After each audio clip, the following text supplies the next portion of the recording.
couple of years ago, I built a small tool shed, and just when I thought I was done with it, I forgot that I had to come back and put in a tool bench so I can store some materials.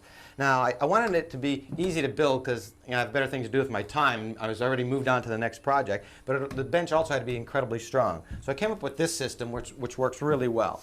I cut two 1x4s and a 2x4 diagonal brace, and I joined them together with some drywall screws. Then I simply slipped the 1x4s around the exposed stud inside the shed, and then I attached them with drywall screws and put one long drywall screw through the bottom of the 2x4 brace.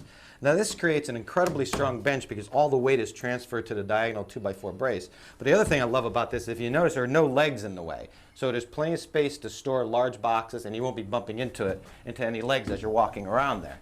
Then finally, I just made a top out of some 1/2-inch plywood. But you notice I cut notches to slip the top over the studs so that there's a nice tight fit and nothing will fall behind it.